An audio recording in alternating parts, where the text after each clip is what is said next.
One thing I always do whenever I visit a new city is I always go and check out its public transportation. Over the past year, I've visited a lot of different cities in the US and taken a lot of different public transportation systems. And I've really had this on my mind to make a tier list for a while, so let's get into it and compare these cities. First off, I want to let you all know that this list is entirely subjective. This is all my opinion, and if you disagree, you can leave a respectfully worded comment down below. Now, in terms of the parameters that I'm going off of, the first priorities on my list are frequency, that being how often your transit system runs, system coverage, meaning how big your transit network is, and transit mode. Does your city have any sort of railed transit, or are you an all-bus system? I'm also taking into account operating hours, cleanliness, and city size. Obviously, smaller cities aren't going to be able to afford massive rail networks, I understand that. I will also be including a small focus on land use around stations, because if your system is just going to be dropping you off in a parking lot, then obviously it's going to lose some credit. But anyway, let's start off this list.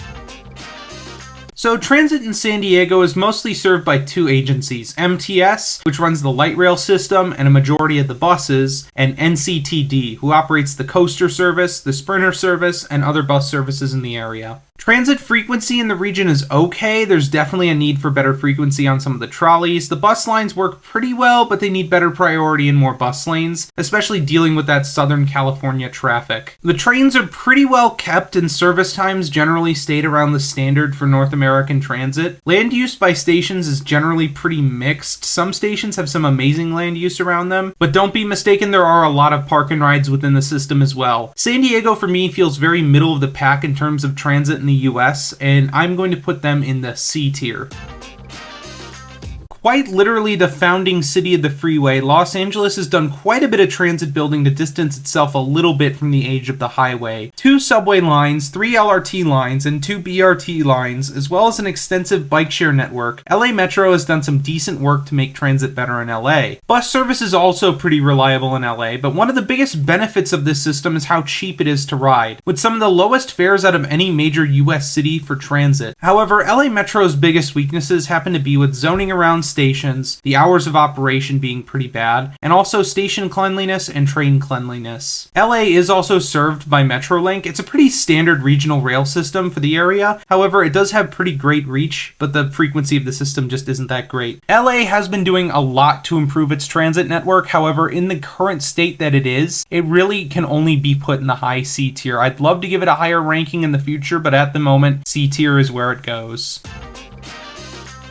I'm going to fully focus on San Francisco and not the Bay Area in general, because if I had to focus on the Bay Area in general, I'd have to cover over 20 different transit agencies, and I don't really feel like doing that right now. San Francisco is mainly served by SFMTA, also known as Muni, and Bay Area Rapid Transit, also known as BART. BART runs the heavy rail metro through the city, and Muni takes care of pretty much anything else, buses, light rail, cable cars, you name it. There are also ferry services, but those are run by different ferry companies in the city. In terms of coverage of transit, it's pretty great across the Bay Area. However, in terms of frequency, it can vary wildly by which service you're using. Same with service hours as well. Muni runs some buses that run 24 hours a day, which is amazing. However, BART on the weekends only starts at like 8 in the morning, which is super late for a transit system. And I mean, besides that, the only real issue I have with any sort of transit in San Francisco itself might be cleanliness. San Francisco is a great experience for transit, and it's hard to find a reason to drive into San Francisco. This is going in the S tier.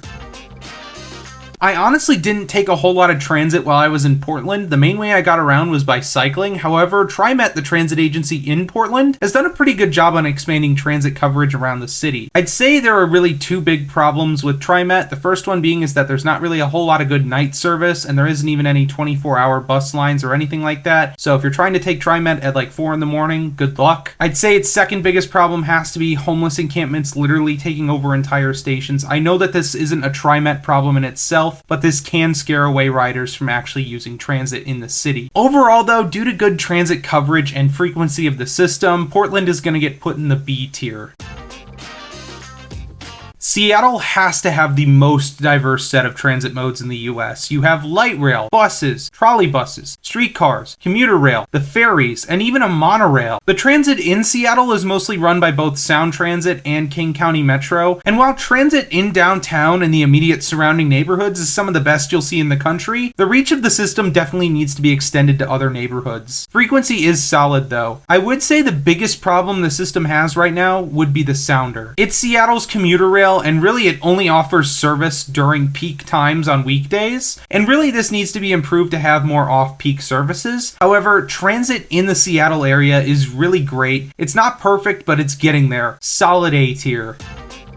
One of the small cities I've visited, Flagstaff is the home of Northern Arizona University, which really makes sure that transit ridership in the area is decent during the school year. However, on a lot of the bus lines, frequency and hours of operation both really hurt the system. They are not great for services. The US has a lot of college towns with good bus systems, and unfortunately, Flagstaff's mountain line buses, even on the best routes, aren't very frequent. I hate to do this, but Flagstaff gets the F tier.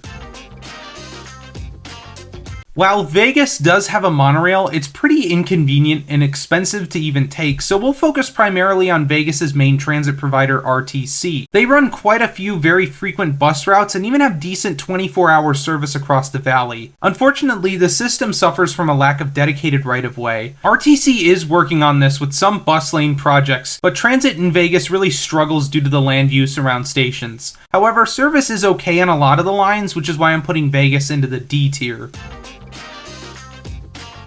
The home of amazing barbecue, and also the home of an insane amount of downtown freeways. Kansas City is quite a mixed bag when it comes to transit. Kansas City has a single streetcar line and a few rapid bus lines to really be the backbone of the service in the city. A huge benefit is that this service is free. However, it isn't always super frequent, and the zoning around stations just isn't great. KC is on the right path, but at the moment it kind of falls into the D tier. But I will put it at the top of the D tier. St. Louis is not surprisingly quite similar to Kansas City. The main difference being that St. Louis is a much more respectable light rail transit service with Metrolink. And if you want to learn more about them, I have a video linked here. The real weak point when it comes to transit in St. Louis is its frequency. It's not great. You'll be waiting quite a bit for both trains and buses. Trains and buses in St. Louis are both very well kept. Kansas City and St. Louis both have very similar strengths and weaknesses with their transit system. However, I'm going to give St. Louis the slight edge and put them at the lowest point of the C tier. Bus service for a city of this size is really miserable. The only true redeeming factor that Tampa has to be the Tico streetcar. Even with it being super slow and not really that comfortable, it is free to ride and it is fairly frequent. However, for being so bad, it's going to have to fall into its own category on the list. Sunbelt tier. As someone who grew up in the suburbs of Chicago, Chicago has 3 transit providers: CTA that runs the buses in the L, Metra running regional rail, and the South Shore Line running trains to Indiana. CTA trains and buses are pretty frequent on the weekdays, but like a lot of systems in the US, take a nosedive on weekends. Metra suffers especially hard from this. CTA also has 2 all-day lines, the Red Line and the Blue Line, which do a lot for the city in terms of moving people around. In terms of zoning around stations, it's pretty good. Chicago, while it has quite a bit of problems being a legacy agency, is doing a lot when it comes to keeping its network running. While not perfect, Chicago is definitely a very respectful system when it comes to providing transit, and I personally believe deserves the A tier. A truly amazing city for transit, Washington, D.C. is mainly served by WMATA, MARC, and VRE. WMATA runs the D.C. Metro, and while it's had some struggles over the past years, it's an incredible metro network across the capital. Maryland Area Rail Commuter, or MARC for short, and Virginia Railway Express, or VRE for short, are the regional rail providers for their respective states. While MARC and VRE mostly handle commuter trains, both are currently working on adding more off-peak frequency. WMATA, however, is the main focus of DC Transit. With clean trains, decent frequency, good network coverage, and a commitment to service improvement and expansion on the horizon, DC really is a wonderful city for taking transit. Easily S tier. Baltimore definitely isn't DC. However, both of these cities have service from MARC. Baltimore's local transit is mostly run by M.MTA. While M.MTA does run MARC, they also run the local buses, which run at pretty decent frequencies. They also run Metro Subway Link, Baltimore's single metro line, and Light Rail Link, which as the name suggests, is a light rail line. Both the light rail and the subway run pretty okay frequencies at standard hours for North American transit. It should also be noted that the light rail is significantly slower than Subway Link. Either way, they're both pretty well-kept transit lines that run service to many different neighborhoods in Baltimore. However, Baltimore still has a long way to go to catch up with a lot of the other Northeast cities, and so I'm going to put it in the C tier, as it definitely fits well in the middle of the list.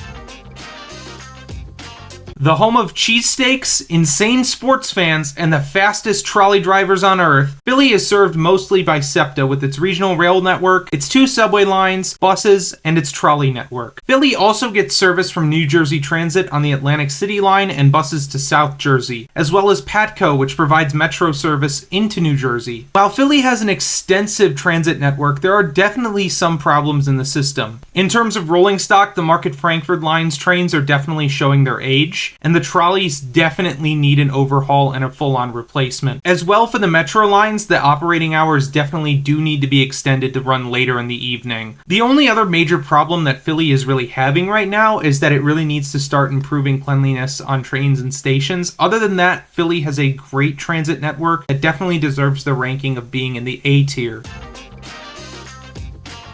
Finally, we have Boston. It's one of the oldest transit systems in the world, and it absolutely shows. The network of the system is actually pretty good, with 3 metro lines, and also the light rail green line with 6 branches. Frequency on the system was okay, but they definitely need to increase it due to the demand that the T has. However, I have to say the biggest flaw of the system has to be all the deferred maintenance from the MBTA. Pretty much every line on the system has slow zones, and being stopped on a crush-loaded green line train for 10 minutes just isn't something that most transit riders want. There are some other services besides the subway in Boston. There is the Silver Line, which is Boston's odd BRT system. That definitely has a whole slew of problems. And then something that's actually pretty good. Boston's regional rail is a great way to get around the entire area. They also have ferry service, which seems to be fine. If Boston can work through its problems when it comes to its subway, it could definitely climb the ladder on this list, but at the moment it's gonna have to fall into the B tier. If your city didn't get on the list, I am so sorry, I haven't gotten to visit there yet, but hopefully I do soon. Here's one more recap of the list for you guys, but let me know how you do your transit tier list. And if you enjoyed my video, please like, comment, and subscribe. And if you enjoyed my content, be sure to check out my other socials,